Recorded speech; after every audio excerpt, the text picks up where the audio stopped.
Hey everybody, Backpack Hack here coming at you with another trail tip, and let's talk about water bottles because, well, to be honest, you probably haven't even thought about your water bottle, have you?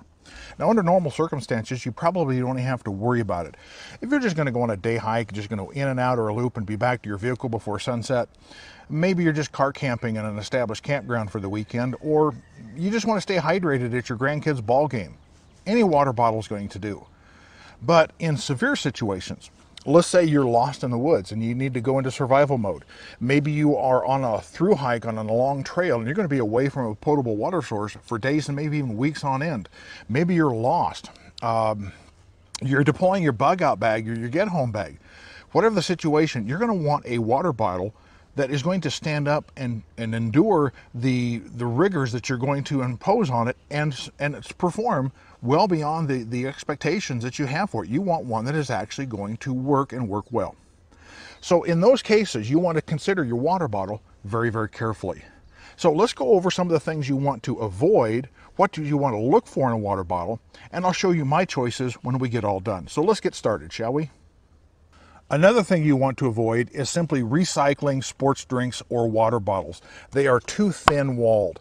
They're meant to be used as an individual use and then recycled. You don't want to continue to use those for a water bottle. So they're simply too thin. I mean, if you can sit there and crush the side of it with your finger, it's too thin. So you don't want to use a recycled water or sports drink bottle. Another thing to avoid that you probably haven't thought about is what I call promotional water bottles. You see these at the gift shops. A corporation might get a couple hundred of them to give away as incentives for some sort of meeting that you attend or something like that. But you want to avoid a water bottle that's simply a giveaway because they're made as cheap as possible so they can give them away. This one, the only marking on it is One Ocean at SeaWorld. There is no markings on it whatsoever as to the material, the capacity, the manufacturer, so you don't know where this water bottle came from. This thing could be laced with all sorts of toxins and bad chemicals. Who knows? I don't even know what kind of material it is. Even something like this, you would think Sub-Zero, which is a high-end appliance company, it does say stainless steel, but what kind of stainless steel? What's the quality of this stainless steel? You don't know. So avoid anything that you can't verify the genesis, the origin of. Avoid those at all cost. Another feature you want to avoid is a flip-top cap. While handy at the ball game or you're cycling or jogging or something like this, in a survival situation, this can be very, very detrimental. If you've got this in the side pocket of your backpack and it snags a branch or something like this, not only do you run the risk of losing that precious water, but you can also introduce contamination. So a flip-top lid like that or this, you want to avoid at all cost. Now, since all of these water bottles are standing up, obviously they have a flat bottom. Most of them are cylindrical. Some of them might have like a sexy little curve to them that looks nice, but you definitely want a flat bottom. But what you want to avoid is a huge taper on the end. Something like this. Now this may make it easy to get down into the side pocket of your backpack, but this can be a fatal flaw because it makes it easier to tip over. And the last thing you want to do is set your water bottle down because you don't always have a flat level surface. In a survival situation, you're working off the ground. Last thing you want to do is set your water bottle down and have it fall over and you've spilled the water. So avoid a tapered bottom like this whenever possible. Another thing you want to avoid is a water bottle with a narrow mouth. And the reason being is if your water is pure enough that all you need to do is filter it through a life straw or something like that, a narrow mouth is not going to allow you to do that. They're too small. You definitely want to get a wide mouth water bottle that has a mouth large enough to get whatever filter that you've got in there into the water bottle and get down into the water. So avoid the narrow mouth and get a wide mouth. Another feature that you want to make sure that your water bottle has is some way to retain the water bottle itself, some way to clip it onto the pack. Most people carry water bottles in the side pocket of their backpacks, and it would be very easy for something to slip out and you never notice it. Now you've not only lost the water, but you've lost the resource of the bottle itself. So something without a retention method is going to be kicked out right away. So make sure you have a way to secure that water bottle to your pack. The reason you want a stainless steel, or if you can afford it, a titanium bottle, is so that you can boil the water and purify it over an open fire. Now, None of these have an inherent ability to do that, although the metal ones are possible. But there is a way to do that with what's called a bail. Now, there are some water bottles that have a method built into them, and they have a proprietary bail system. But if you don't have one, you can simply go to the hardware store or sporting goods store and buy what's called a fish mouth opener, and that will allow you to suspend the water bottle over the fire, or at least allow you to put it in and out of the fire without having to actually touch the water bottle. When it comes to a plastic water bottle, you want to avoid anything that is colored or something that is milky like this. And the reason being is, I'm a proponent of having two water bottles, a clear and a metal water bottle. And you want a clear plastic bottle so you can source the water and visually inspect it. This way you can see what you need to do to treat that water to make it potable. You can't do that if you have just a metal water bottle. You can't visually inspect that water. With a clear water bottle, you can. So avoid anything that is colored or milky. You're generally going to have two choices once you get past the material choice. You're going to have single wall or double wall construction. Single wall, which these are all single wall, simply means that there's only one layer of material. A double wall or insulated bottle means that there's a secondary container inside. You want to avoid that for two reasons. First off, it simply adds weight.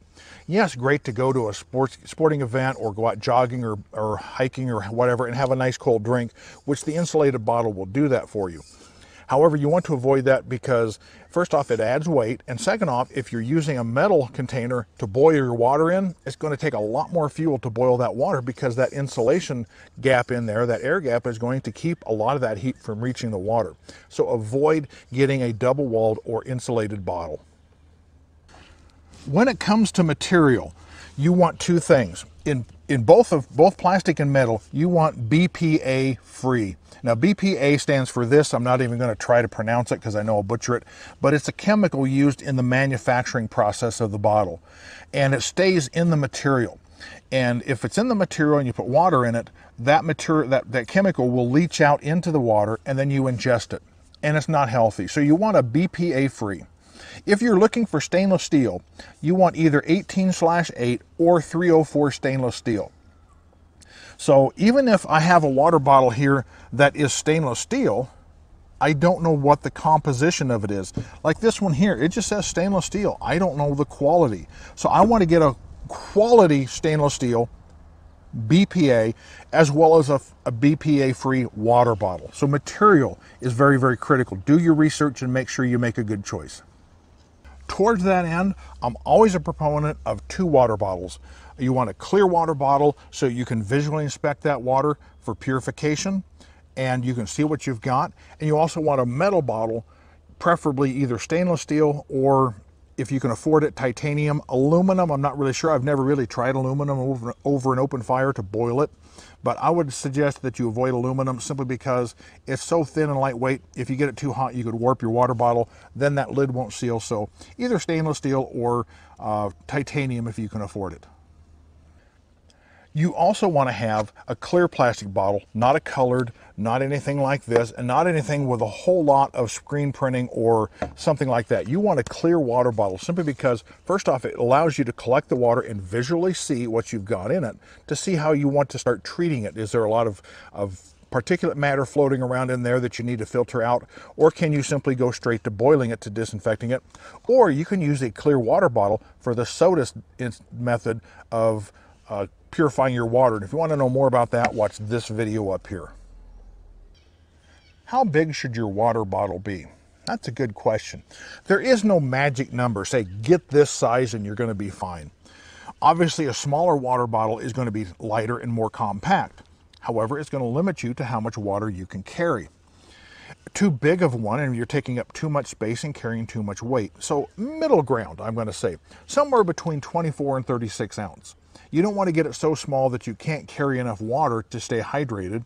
And obviously you don't want a great big huge water bottle that you're going to be carrying around excess weight and bulk and space in your pack.